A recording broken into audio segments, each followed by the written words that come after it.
Welcome everyone to this morning's SDNA member meetup. Appreciate you joining in for a few minutes to share in this session, which I think is a pretty neat title. It's the nuts and bolts of meats and potatoes, public affairs reporting, or covering local meetings, local board meetings, government meetings, which I think is obviously an essential topic and an essential role for any good community newspaper. And I know so many of our members do that regularly and work very hard at it and do a great job, but we just thought it would be a great topic to sort of revisit and get some tips and ideas. And we have a true expert, community newspaper expert with us this morning to help with that. Jim Pumarlo, who was a longtime newspaper editor in Minnesota, 27 years working at daily newspapers at International Falls and Red Wing, Minnesota. 21 years at Red Wing, right, Jim? Is that correct? Yep, editor 21 there, yep. Yeah. And then he worked 16 years as the Director of Communications and Media Relations for the Minnesota Chamber of Commerce. And he's done a lot of consulting and speaking on community journalism, and particularly when it comes to public affairs reporting, the topic we're talking about this morning. And he's really, I think, the go-to person on this topic. And so we're really excited that Jim could join us for a few minutes this morning to kind of talk about covering local meetings and public affairs reporting, and just offer some good ideas and tips to help sort of improve what you're doing or answer your questions. And as I mentioned, that I want to emphasize that we will certainly have time for some questions and discussion as we get toward the end of it. But I think with that, I'm going to turn it over to Jim and let him kick it off. Well, thank you, Dave. Welcome everyone to today's conversation. I emphasize conversation because I do welcome your comments and questions afterward. As I told Dave, I wish I could take credit for the catchy title, The Nuts and Bolts of Meat and Potatoes. I presented this session similar to this several years ago in North Dakota, and Roger Bailey, who was the executive director then, came up with that. So it's one I've kept in my repertoire because it's catchy. So no, let's begin. I have a lot of stuff here, but I want to leave time for questions at the end. Also, there are handouts, some detailed handouts. The PowerPoint highlights some of those points. And when Dave sends out the PowerPoint after the webinar, the handouts will be along with that. And that has my contact information, but it has more detail on what I'm covering today. So how many of you have received complaints about coverage of local public affairs, specifically meetings? Might be the city council, school board, county board, any number of local commissions, task forces, committees that you monitor. From an elected official, you didn't give us the full story. Where was my quote? From someone who spoke up at contentious hearing, how come the other side got all the attention? Again, where was my quote? Or from a reader who did not attend the meeting, how come decisions are made without public input? We're always kept in the dark. Newsrooms must pay just as much attention to the 5 W's and H's of presenting news as a reporter does in writing a solid story. It's absolutely necessary in the midst of today's crowded and changing media landscape. We'll explore some ways today that hopefully will help you field those questions on a less frequent basis. So let me get the slides working. So our agenda today, here are some of the elements that we'll discuss, principles that I believe are really at the foundation of meaningful public affairs coverage, and specifically with meetings. But finding the real story, the 3 steps, and then some questions that arise as you go to a meeting. What's our responsibility? Are meetings necessarily news? What matters and what doesn't matter? What else is news at a meeting? And then orienting everyone on the issues, preparing for the story, writing the story, and then you're at the meeting, delivering meaningful coverage of the meeting and follow-up reports, deliver more than just the votes and quotes.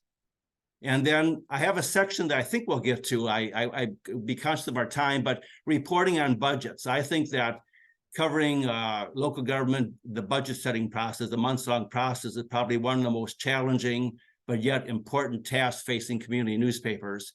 And I'll cover some highlights today. I appreciate that most local governments probably are winding up that process for setting 2024 budgets, but at minimum, got some good material in the handouts that you can take back to your newsrooms for closer review. And then I'll wind up with what I characterize don't report the meetings. It's an example of how not to report a meeting that I hope never falls on, never is on one of your pages. So finding the story, a few underlying questions as we approach the coverage of local government meetings. I'm really a firm believer that you should preview the agenda, report the meeting, and then explore follow-up coverage. The depth of how you will preview an agenda will depend on your resources and just the importance of the meeting. And follow-up coverage, oftentimes you can just report what happened at the meeting, and then you should look for opportunities to provide stories in the following weeks, even months, depending on what the issue is. So what's our responsibility as we walk into a meeting? I'm a firm believer that newspapers, as representatives of readers in the public sphere, should strive to inform and engage. In a nutshell, solid public affairs reporting really places newspapers at the center stage in ensuring vibrant community discussion on important public policy that in many, many ways affects citizens' everyday lives. Another question, are meetings necessarily news? In a single word, no. I recall the days when I was behind the editor's desk and absolutely any meeting was out there, we said mandatory, you have to cover it. Well, that's not realistic today. It's not realistic on a couple of fronts. First of all, newsrooms are smaller. We've all seen the shrinkage in resources at many newspapers. You just can't be everywhere all the time. But equally important, all meetings simply do not rise to the same level of importance. In that regard, a few points that I highlight is that, do your research and understand the process of decision-making and policy-making. Does the body have a final say in a matter? Does it just serve in an advisory role?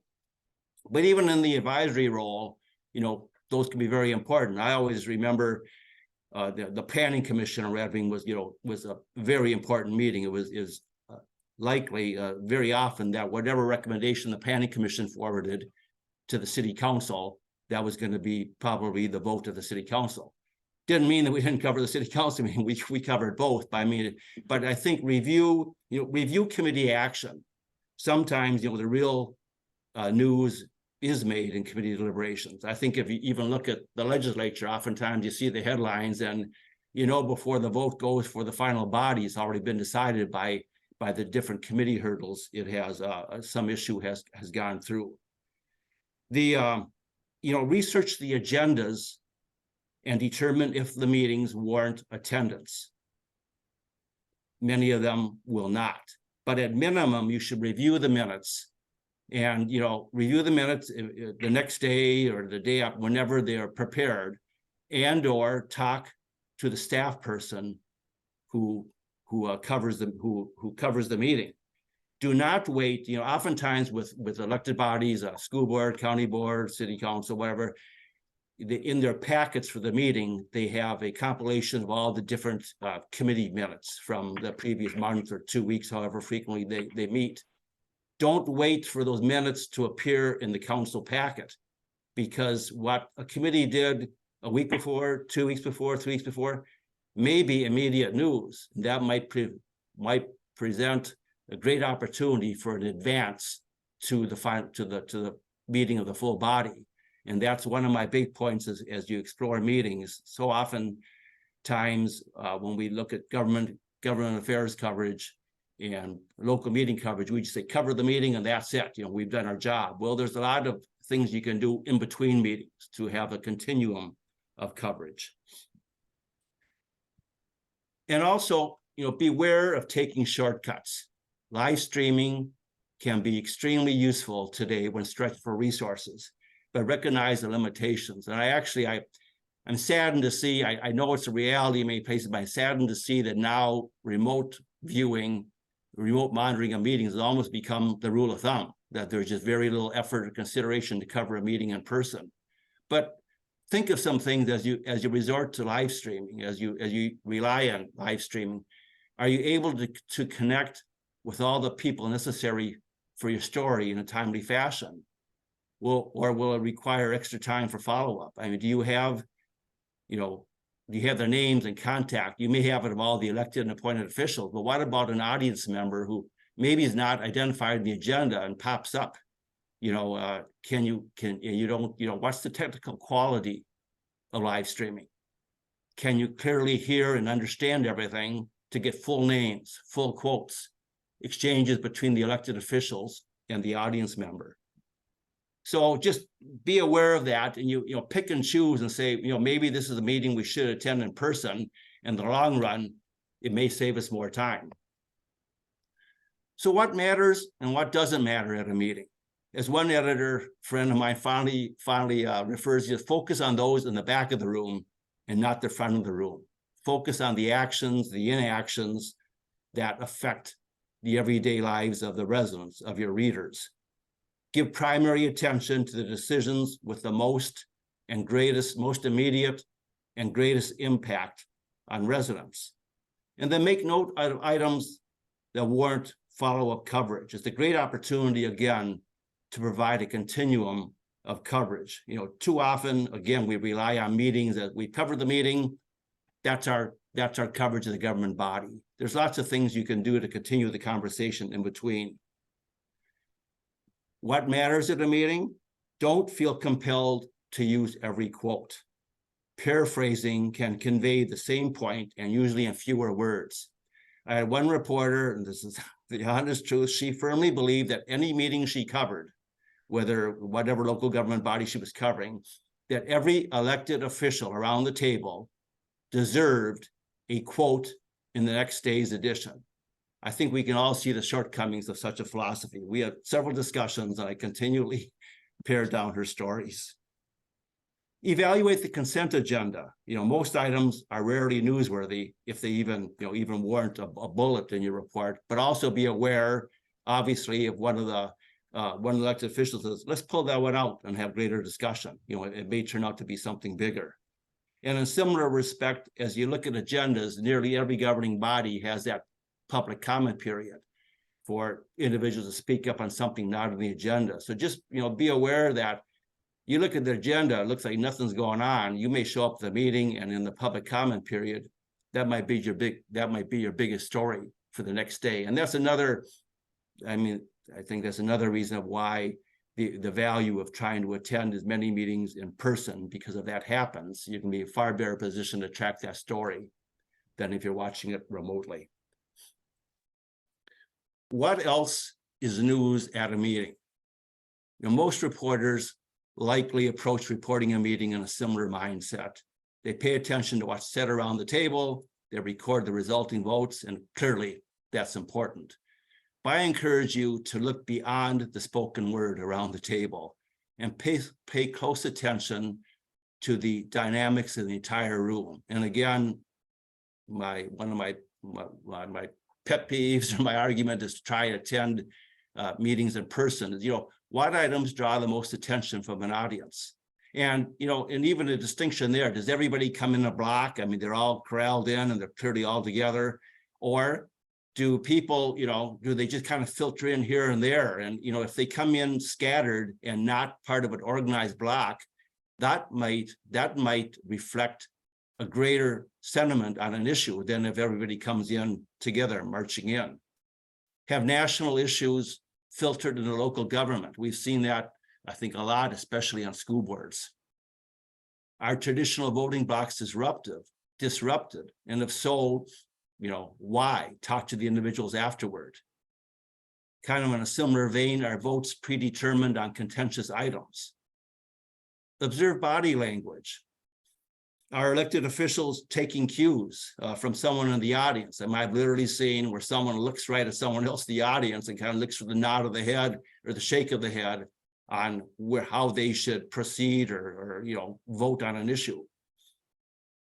Is staff direct or paying attention to repeated paying attention to repeated absenteeism from elected officials. You know, if they're routinely missing, are they really doing a good job of representing their constituency? Stick around after the meeting and observe interactions among elected officials and audience members. Are they shaking hands, congratulating each other? Or is there clearly some friction and elected officials exit as soon as possible to not talk to anybody? Are the same individuals in the audience? We all have our government watchdogs, but also could these individuals be a potential candidate? Are they observing, you know, just keeping track of issues that the body is covering and also kind of scouting out their potential opponents?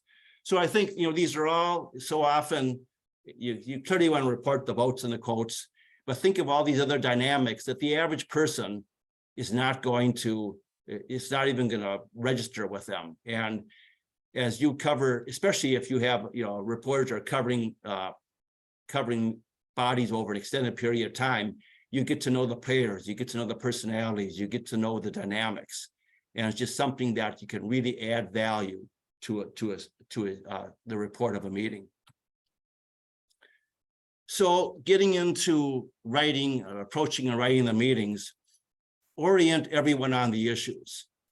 Everyone, the reporter, the readers, the elected officials, is best served by being fully informed on the agenda.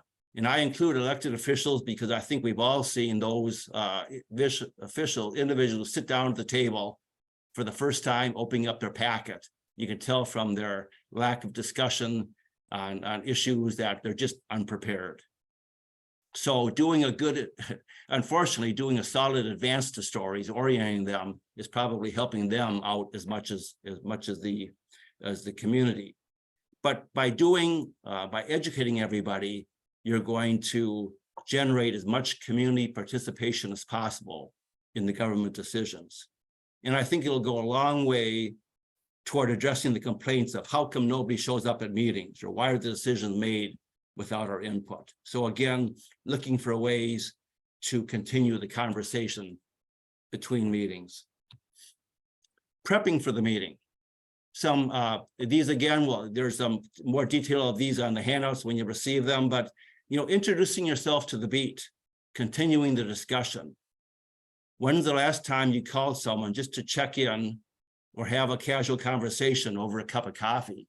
You know, just even you know, walking through a city hall or the courthouse or the police department or anywhere on a, you know, as frequent basis, even on an infrequent basis, is amazing that not only will someone maybe catch you and, yeah, I mean, you'll get a feel for issues, but they also, one of the side benefits is they might say, did you hear about this in the neighborhood? Did you hear about this in the school last night? You come up with stories that are not any way, shape, or form related to the government body of public affairs, but might be a great story for your paper.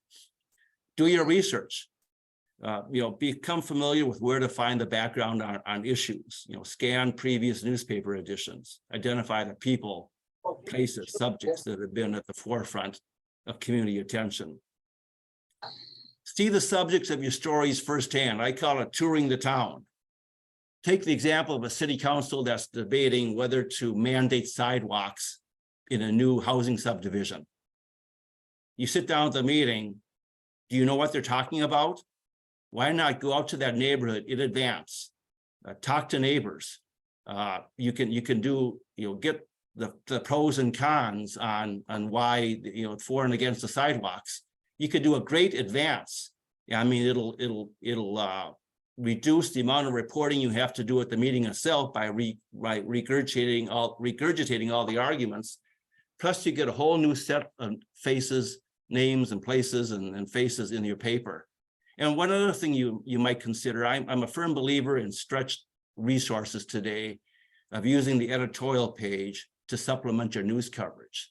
So you're in the neighborhood, and you find two individuals on either side of the issue, opposing sides, that might be pretty articulate. Say, hey, why don't you write us an op-ed for the editorial page? Use their mugshot. Take a photo of the neighborhood. Maybe have a map, a graphic showing where the neighborhood is, you know, in your community, and then put it on the editorial page. It will help supplement your coverage. It will generate interest and discussion, and may well result in a whole new batch of letter writers that have never been on your page before. It takes time. I mean, you have to be aware, be on top of this, and you have to run that, that point counterpoint. You probably have to talk to the people, give them a week to write it, and then you have to publish it a week before the meeting. So it does take time, but there might be that 1 or 2 issues a year that you might, try it out on that and see how that goes. Seek other community voices. Touch bases regularly with key individuals. The president, we always share the president's kitchen cabinet. I'd have a handful of people that I'd call up or visit or have a cup of coffee now and then just to get the pulse on an issue, or just to say what's going on in town, what's new, what's out there that we should be, looking at. And there's, United Way, business community, labor leaders, volunteers, civic groups. One editor, small town editor, says, don't forget the informal networks like the 5 Bs. His 5 Bs were bars, beauticians, barbers, butchers, and bakeries. I'm not suggesting you assign your reporter to hit the bars every night, but think of the places in your community that are water cooler of ideas, of just connecting base and hearing what's going on in town. And of course, knowing your competition, being familiar with other newspapers, radio, television outlets, but especially today with local media, with local bloggers, other social media networks, at least monitor them and see, is there something that, out there that we should be covering in our newspaper, giving some attention to in the newspaper. And then writing the story. The first step, is write in advance, and that advance will vary. It may be just, I'd say at minimum, have a government calendar where you just list the key agenda items. But also there's an important issue, poll the council or school board or county board, poll them and say, where do you stand on it? Some of them will say, well, I'm not saying it till I get to the meeting, but give a good look at an issue and set up a great advance so that people will know it's on the agenda and probably will generate greater public participation. You're actually helping out the elected officials by probably generating feedback that they may not otherwise be getting. And I'm guessing is in Minnesota, I'm guessing South Dakota is similar, but that copies of agendas and accompanying materials, you get those as early as possible. And I'm assuming that typically those are available to the media. Anything the council members get, you get. Profile key players. It's been a few years now, we at one time, Red Wing was a 6-day-a-week paper, and we had Mondays were always a light day because people are half-masked for the weekend. So we'd have called a personality profile, and we would just profile people. I mean, it might be an interesting hobby, they might be involved in public affairs, they might be, a variety of things. But the public affairs was an important one, that maybe you have an individual who was involved in some public affairs work, but they're never in the headlines, or you have an issue which is ongoing in the community, identify some aspect of it, interview that person, do a nice feature, and it's a good story, plus, it's a solid content, but it also helps broaden or continue that coverage between meetings. And then be proactive, pursue the story when it's news. Don't wait for it to be spoon-fed by the governing bodies, allowing them to release the story on their terms. Be the source for information. We had an example in Red Wing where we heard that elementary school, a recommendation to close one of the elementary schools. And I'm not sure it was through a task force, a formal committee. Clearly, we were not covering that committee. We were not at the meetings, and that was on us. But so we called up the superintendent and said, hey, what's this about this recommendation? He said, well, yeah, we'll be talking about the next meeting, we'll give you the story then. I said, no, that's not going to work. We fleshed it out. We had a good advance. I guarantee you the community was far better off having a story in advance of the meeting that this is going to discussion was going to take place, rather than having them pick up the paper the next day and say, last night the school board voted to close the school. So, I pursue it when it's news. Reporting the meeting and follow-up coverage. You know, as I mentioned a couple of times, give readers more than votes and quotes. And, you know, every action or inaction prompts a reaction. So the most substantive stories are those that interpret for readers the practical impact of policymaking decisions. A few things I'm reporting in the meeting, you know, avoid chronological reports. The first item on the agenda is rarely the most important, if it even deserves a bullet in your report the next day. I encourage reporters to sit down and write the headline and a summary paragraph before delving into a story. It will focus your writing. If you don't know where you're going with the story, your readers will likely be lost as well. Put items in descriptive terms. I think really, you know, make it understandable for people to know what you're talking about. Consider this: if you have, you know, say the city council is looking to develop a parcel of land, 3 acres in size, a 3-acre parcel of land, or the city council is looking to develop a parcel of land the size of 3 football fields. I think you get the picture. It's immediate. You immediately know the size of the project. You know, you can say, is it the project half the size of a city block? Is it twice the size of the Menard store?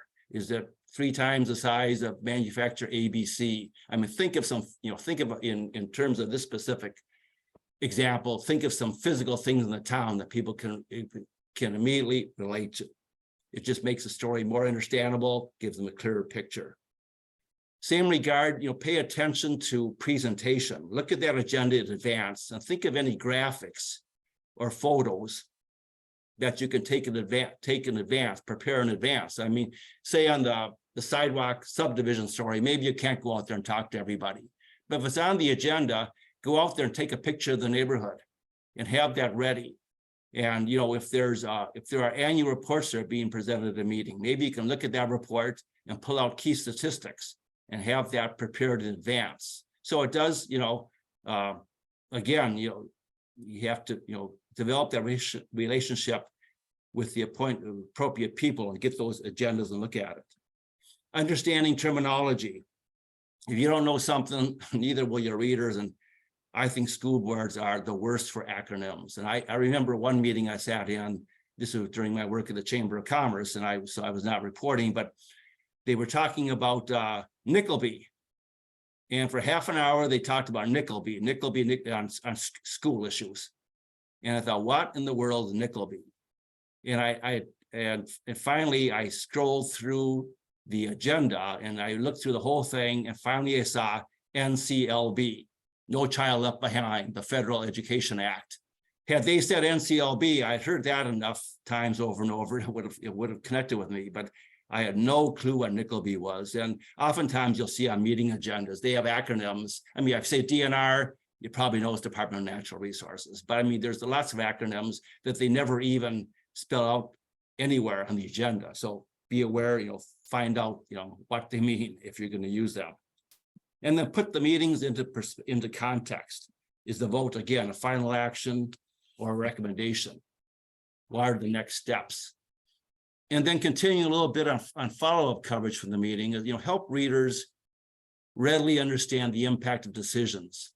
Reports are typically filled with numbers and percentages can be meaningless. But if the city council raises garbage fees, instead of saying they're raising by 10%, translate it into dollar figures. For a homeowner, it'll be so many dollars a month. For the Main Street retailer, so many dollars. For a manufacturer, so many dollars. Include voices of those affected. Deadlines, again, might dictate only reporting, you know, what happened at the meeting, the action. And depending on the detail of your advance, there can be more information you can provide. For example, if the school board raises extracurricular activity fees, what's the impact on a family of 2 with 4 kids in sports and extracurricular with 6? What's the impact of a vote to eliminate all neon lights on downtown storefronts? I mean, there's the vote, but then let the community know what this means and talk to the people. It's a great opportunity again for that, continuing that coverage and for putting more names and faces in your newspaper. Using the web, and that's web is, you know, useful on 2 fronts. Obviously, in some of paper may be totally on the web, but the web gives you immediate, immediacy. You can compete with any daily coverage, but also the web has no space constraints. And so you might, if police reports, building reports, the mayor's speech, you name it, all kinds of things that occur at a meeting, you don't have room to put that in your print edition, but if you want to, you can print it word for word on the web. But also think of, say, for police reports, maybe there's, what are the highlights? Was certain crimes a spike in crimes or something? So print that full report on the web. Maybe you put some in your paper, but also look at the highlight and then do a separate story on that. Pull out something and have the statistics as a sidebar to a story highlighting some specific aspect that jumps out in that annual report. And then don't write in a vacuum. Many government actions have a cumulative effect on readers, especially budget decisions. So I go to spend some time looking at our time. I'm gonna go through the budget slides pretty quickly because I want to leave time for questions. But I believe the budgets are one of the most challenging and yet important aspects, tasks facing community newspapers, something they should be talking about. And the handouts, I appreciate that local governments now are wrapping up 2024 budgets, but I'm going to go through some slides here pretty quickly. And there's 3 pages, your handouts have some detailed information that really are more of a reference to bring back to your newsrooms. And if you're, maybe there's some points you can use this year yet. And if not, store it away and look at it next year as this process starts, because budgets are a months-long process. But again, interpreting the numbers, telling the story, your goal should be to present budgets as narratives, as a story, and not just a recitation of statistics. More important than anything, probably, if asking the question. Budgets can be confusing, so ask the question. Study the calendars. Budgets have you have internal and external dates. You have your internal dates of when your public hearings are, when you maybe adopt your capital improvement budget, there's a whole set of steps that city staff probably, or school or county staff lays out. But also there are external dates. When does the state certify levies? When does the state make decisions on local government aid, if you have that? There's a lot of state decisions, so just identify those dates, be aware of them, and then identify which meetings or steps deserve attention. And there's some meetings, and I appreciate the last thing you want to do is attending a meeting. You're not going to report with your schedules, but there might be meetings you just want to go for your personal enrichment information, help you understand the process that you can use later to report to your readers. Budgets are puzzles. Identifying the components, it's misleading to just say this is the final figure that is being assessed, paid for by taxpayers. There are general funds, enterprise funds, capital funds, grants. I sat down with the council when I was editor, which I should have, but afterward, I was developing some of these presentations. I said, let's talk about setting budgets, and sat down about an hour and a half on just how it's put together. It was really pretty enlightening. I thought, why didn't I do some of that stuff back when I was behind the desk? Clarify the variables, revisiting moving targets at appropriate times. Budgets are the best guess in time, just like a family budget. And clearly when they set the budget, there's lots of things in the air. Contracts with, especially if there's several unions they're dealing with, or just even different employee groups, they're not all settled on December 31st. Health benefits, benefit packages, those contracts can come up different times. So recognize that, tell that to your readers, but then also maybe 6 months into the year, maybe once or twice a year, review the budget, say, where are they at? How are they doing? And, revisit those moving targets. And again, it's a great way of continuing, which I would think some pretty solid public affairs coverage. And by giving people, where they're at on the road to their budget for that year. And then, providing a meaningful comparison, a cumulative impact. Something you might still be able to do this year is once the city, school, county, any other taxing jurisdiction, they all set their levies, And, this is what's going to be assessed against taxpayers, presents that cumulative picture. So what for the average homeowner or for the business, city, county, and school, put it all together and say, what's going to be, what's the final dollar impact? Instead of you have presented them all individually, now do it together. And then seek other resources. I think the city would love it, or county or school, anyone, local officials would love it if you said, please sit down with me and help explain this. But also there are other resources. There's statewide organizations for schools and school boards and county boards and cities, and that usually have resources to help you understand things. Real quickly, you can look at these stories later, but I have two examples of what I consider superior and inferior reporting of the budgets. You can read them word for word later. I'm going to give you a couple of highlights of why I selected these. This first one on Rochester Council discussing budget impacts. This story appeared in April, 5 months before they adopted the budget levy, the tax levy in September.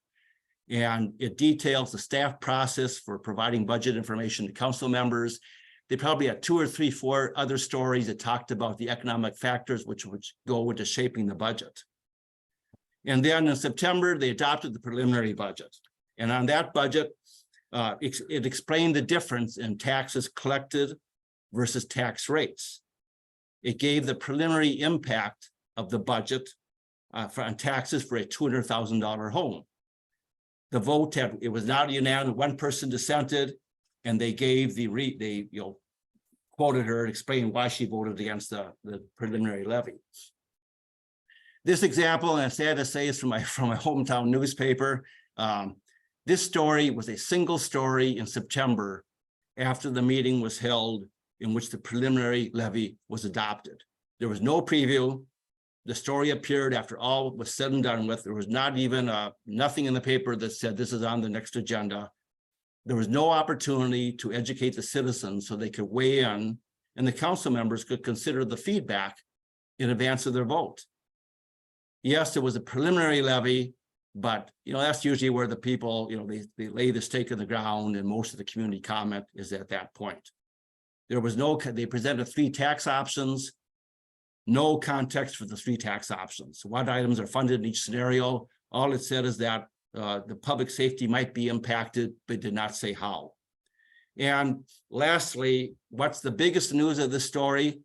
It was a divisive vote. It passed in a 3-2 vote. That piece of information was in the final paragraph of the story, and with no names. You have no idea who voted for or against. And I had the sentence that 2 council members were missing. Probably one of the biggest votes of the year, no attempt to say why weren't they there and how would they have voted. And a 3-2 vote, how they voted certainly could have had an impact. It may have flipped the vote. So I just think as you look at these stories, that the contrast and coverage are clear, and it underscores how a bit of planning and coverage can go a long way in really improving, delivering substantive content and providing a real service to your readers. My last slide is on producing meaningful reports. And I'm ashamed to say that this story appeared in a Minnesota Daily. Well, you can see from the example, it was in 2017, a few years ago, but it's how to drive readers away. I'm going to read this in the first 6 paragraphs in your handouts too, but I just have to read it because it's pretty incredible. So the lead of the story. Following the 4:30 p.m. meeting of the Committee of the Whole, the City Council met Monday night at 5:30 p.m. at City Hall. With no public hearings, bids, petitions, or open forums scheduled for the evening, the Council quickly moved through the initial items. The following consent agenda items were approved by the Council. Motion approving the minutes from the April 3rd, 2017 Council and Committee of the Whole meetings. Motion approving licenses.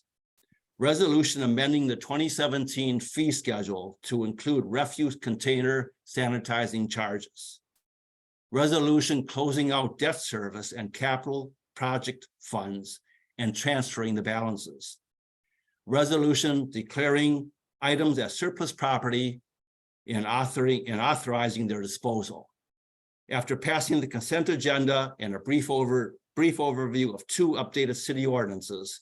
The next resolution for this council was to voice their support to the state legislature to increase the budget for local government aid. If you take away nothing from this meeting, I hope you all raise your hand and say, I will never write, I will never let a report like that appear in my newspaper. So, hopefully today our discussion is identify some tips to strengthen coverage of local governing bodies and provide substantive content. As a bonus, implementing some of these practices will likely improve relationships with local government. And we all have our share of challenges in that regard. The strongest coverage of meetings is 2-pronged: solid advances to inform readers and ensure robust community discussion, and follow-up reports that provide meaningful interpretation of actions taken by elected bodies. Developing relationships can be slow and agonizing, and it's a never-ending process. It requires effort from both sides. One element I'd like to speak to or be aware of as you develop relationships, which I think is especially relevant in your community newspapers. If you're doing your jobs, you become a part of your community. You inevitably associate with a variety of newsmakers, individuals which may well likely be the subjects of your stories at some point. The lines between personal and professional relationships can blur. That's especially true in covering local government. You may have greater, you're sitting in a meeting, you may have greater institutional memory on an issue than an elected official does. You may report on a meeting one day and write a commentary days later. You may feel the urge to speak up, engage at a meeting. Elected officials might even seek your opinion at a meeting. I've seen it happen. I urge caution. Remain an observer and not a participant. Strive for objective news reports and leave your opinions, your opinions belong in a commentary. Earning the respect of elected officials, strengthening those relationships can be hard work. So take baby steps, but here's a starter. Imagine the reaction if you invited a council administrator, school superintendent, county administrator to coffee to explore ways and how you can work together to improve coverage and understanding of some complex, maybe contentious issue facing that body. You might be surprised at where that conversation leads, but most important, your readers stand to be the ultimate beneficiary. Thanks for your time, and I'm open to questions. Thanks, Jim. Excellent. I appreciate it. Any questions, comments from folks? Please feel free to chime in.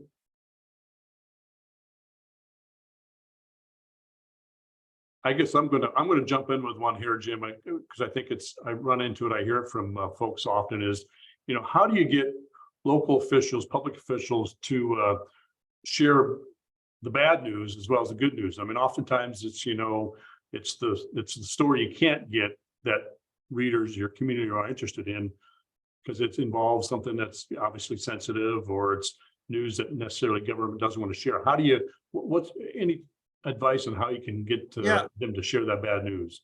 A couple of thoughts. First of all, I do think that if you really do thorough coverage of a governing body, I'm not saying that you have to give them all great headlines and what they're doing, but if you have thorough coverage and regular contact and develop relationships, I think you can, the bad news will be as forthcoming as the good news. But also, I think public officials are kidding themselves if they think that bad news won't get out. And I could go and give you examples of how we heard something on the street and we end up with a front page story, and we've even editorialized on it. And so, I wrote a weekly column on newspaper operations and policies, and I write, and I addressed it to column too. But bad news travels fast. The rumor mill swirls, and so often, and I use this argument sometimes when we try to get a story from a private business, where private issue, that the rumor mill is obviously